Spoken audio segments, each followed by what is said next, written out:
Good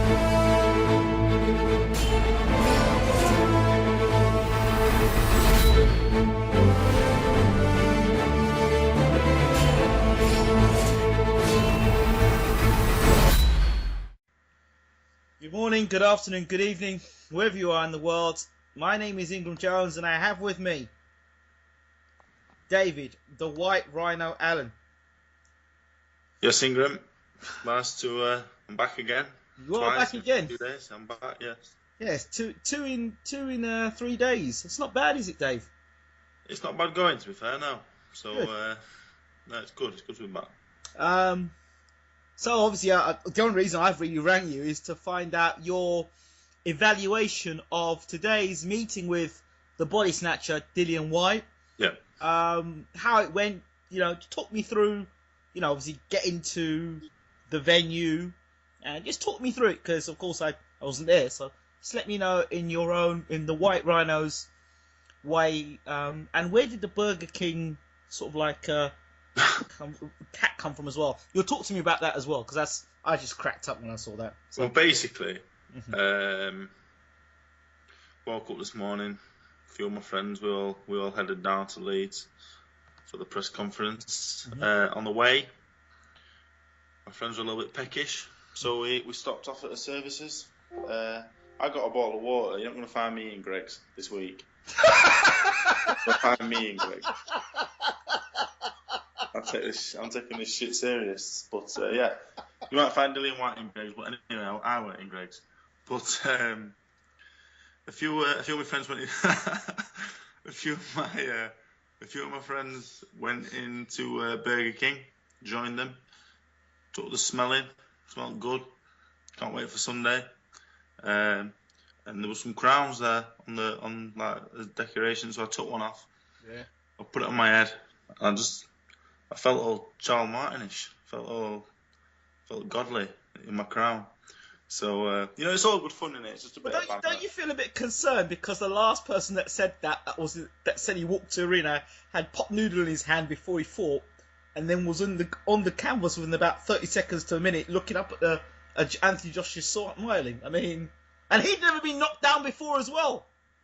So yeah, but it's all good fun. I don't look into it like I'm just taking the piss. It's just a bit of a joke, and I thought it was funny. It was funny. So it was funny. So yeah, I got my crown. I swapped it for my war cap on the way to Leeds at some point. Got to the venue. Do what you do. Get there. Got on the table. The press conference was boring. It was boring me to tears. It's the same old shit. The fact it's more the same old shit. Like no offense to anyone that was there other than me and Dillian, but it was a bit tame. And even if it wasn't, I always was gonna just be myself. So I don't know if you've seen it. You probably have seen it. So you fight like a tramp. Yeah, a drunken tramp. A drunken tramp, and I see you on bum fights. I mean, it was funny to listen to, but yeah. Like I come out, I was just myself. I wasn't really saying anything towards Dylan at the start. I was just rambling on as I do.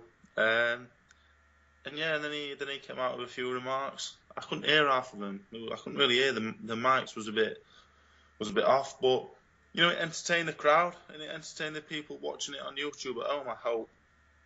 The stuff about the police. I'm sure you didn't say that to me. You definitely didn't say that to me. That was on an interview between me and you, and that's how innocuous it was. But really, did you actually say that to me about the police? Yeah, it was a very innocuous comment. I think we said it as more of a mockingly rather than something that was different. Yeah, it was, but like it's nice. The body snatcher is obviously a Baylor at TV watcher, so that's good. That's good. You got a decent aim in boxing there for watching the channel, which is nice. But yeah, then the head to head, I was very surprised. Like when we got head to head, I thought, oh my god, I'm the bigger man. This blown up super middleweight is the bigger man here, and. You actually are bigger than him, because on the camera angle it looked like you were smaller than him. Maybe, I don't know, the angle looked like you were smaller, but you're saying you're bigger than him, so camera's very deceiving. That's what everyone said. Everyone couldn't believe I had a good inch on him, and I was just a bigger man. I looked far the bigger man. So yeah, and then he rubbed his head into me. It wasn't a headbutt. It wasn't anything it was just a little bit of what it is. But I'm not gonna rise to that. Didn't call the police about it then? No, I didn't call the police. No, no.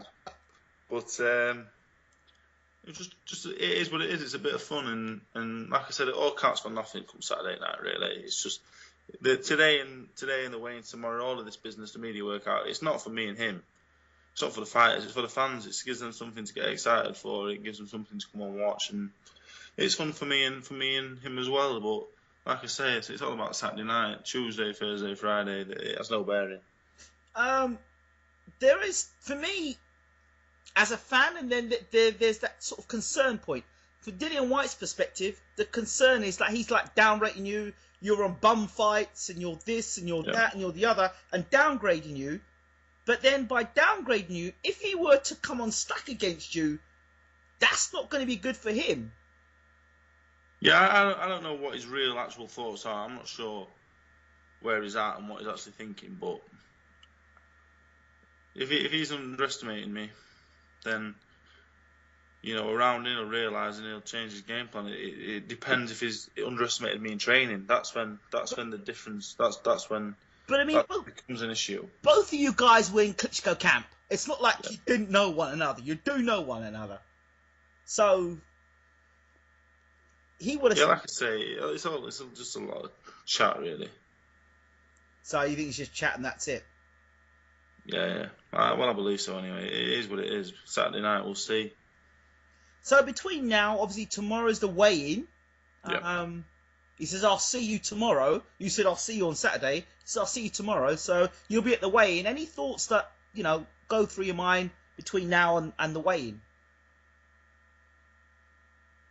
Not really, no. The weigh-in, I'll just weigh in. I'm hoping, I know what I'm going to weigh in. I'm intrigued just to see what he's going to weigh in. It'll give me some bearing on his fitness, his conditioning, I believe, is what he weighs tomorrow. I will know what I'm dealing with Saturday night. Mm-hmm. Apart from that, it doesn't really mean anything. We'll have another face-to-face. The fans will be happy. People will be happy, and it is what it is. It's another day out for me. I tell you what was quite nostalgic, actually, seeing that red cap on your head and knowing exactly what that cap was, meaning Marvin Hagler. I knew you were a big Marvin Hagler fan. Yep. So, any possible... Yeah, a lot of people did. A lot of people didn't get it. Just not had a random red cap on. No, I had War on it, so I knew Marvin Hagler. Yeah, it's just one of them things, isn't it? That's just what I do. I wear a tweed suit with a red cap. But I mean, that's Marvin Hagler. That's nostalgic. One of the greatest middleweights of all time. A warrior, great fighter, and a student of the game himself. Yeah, I wish I was half the man and fighter that Marvin Hagler was, but I believe, beating Dillian Whyte will at least get me to maybe 0.1% of that on Saturday, so it's a good start.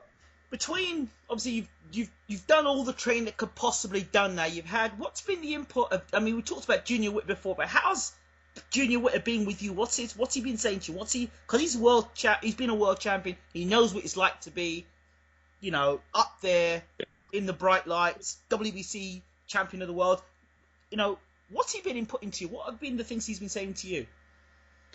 Junior's seen and been and seen and done it all. So, like I said, the last few days I've just been feeding off his experience. He's been telling me things, telling me what to do, telling me this, telling me that, and the training's been fantastic. I think he'll make a fantastic coach if that is what he ends up doing. But yeah, the experience in and out of the ring, it's been great. He's been really good, and I really enjoyed working with him, and Dominic will be back for my next fight, and I hope Junior still has some involvement somewhere down the line, because I really enjoy spending some time with him.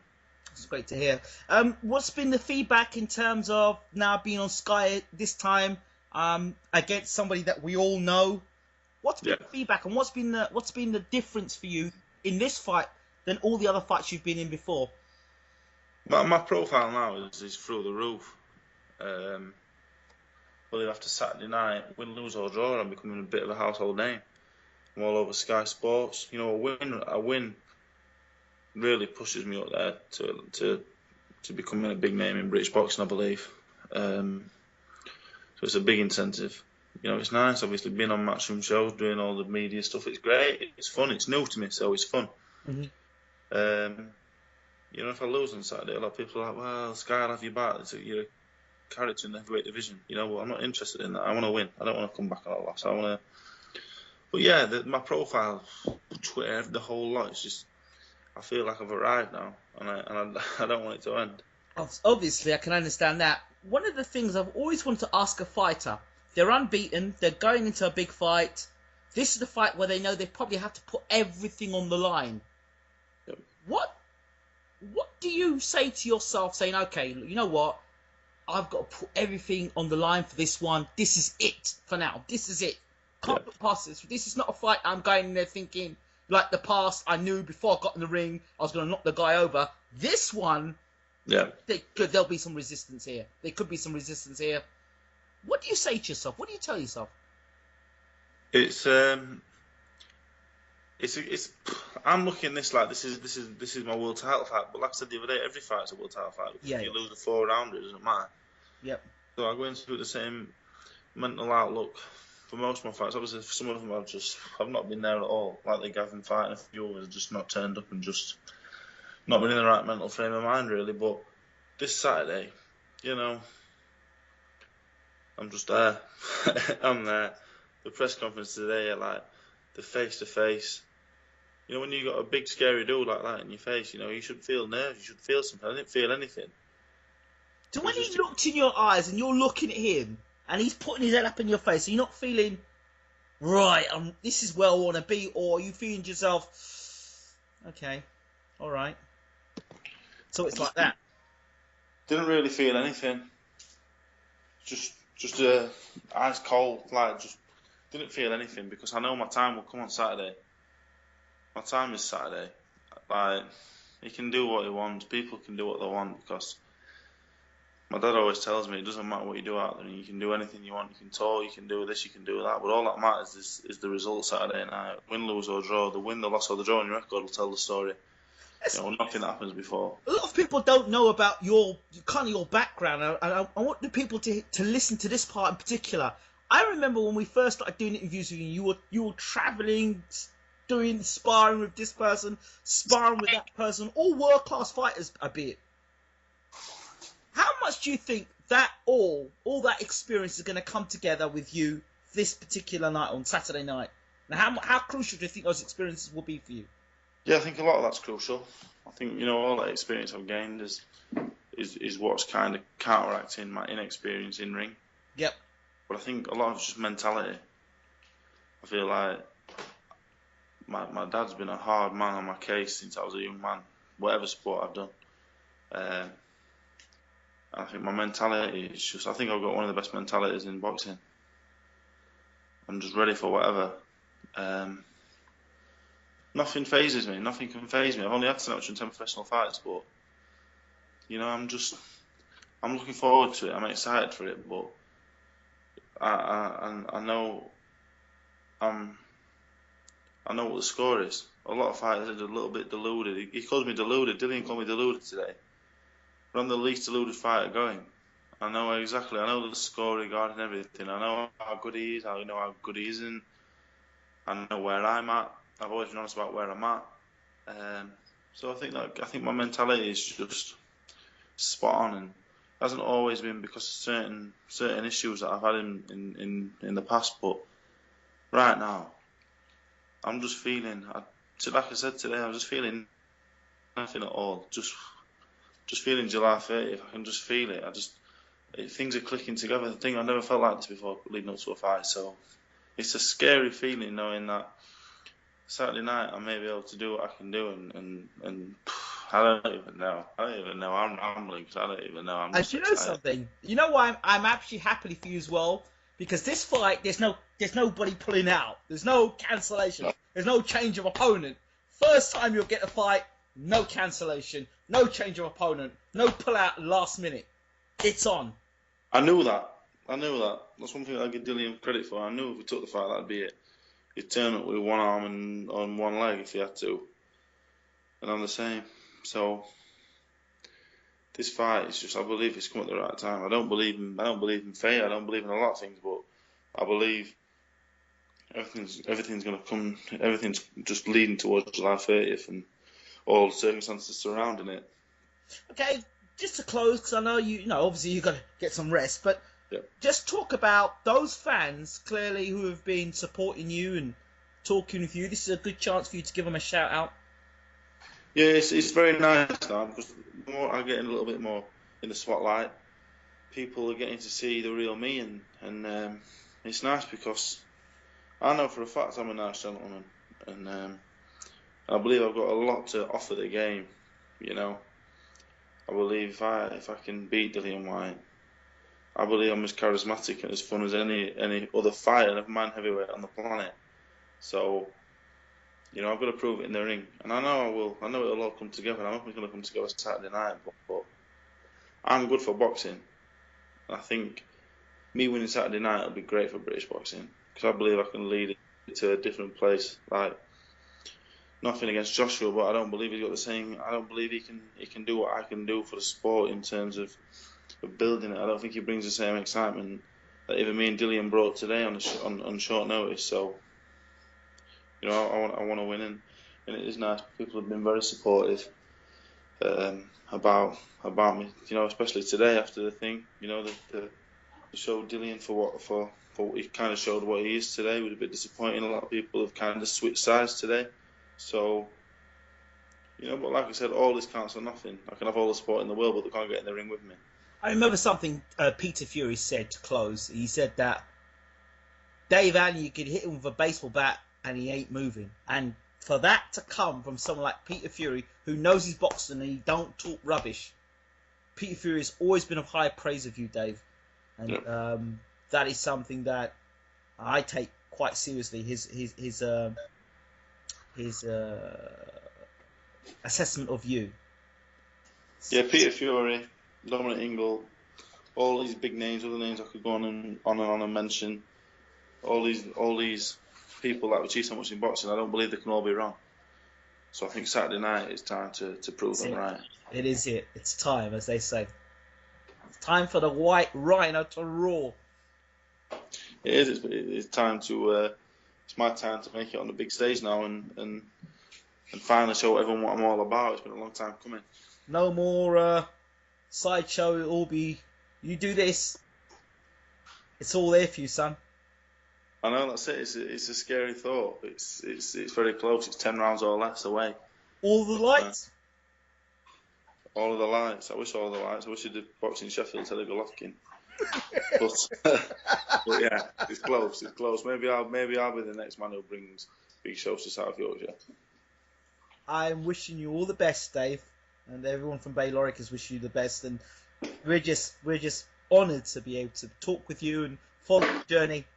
Win, lose, or draw, we're still following Dave Allen. I appreciate it, Ingram. Thank you very much. Thank you. You take care, champ. Have a good night. You too, mate. Thank you. Take care. All the best.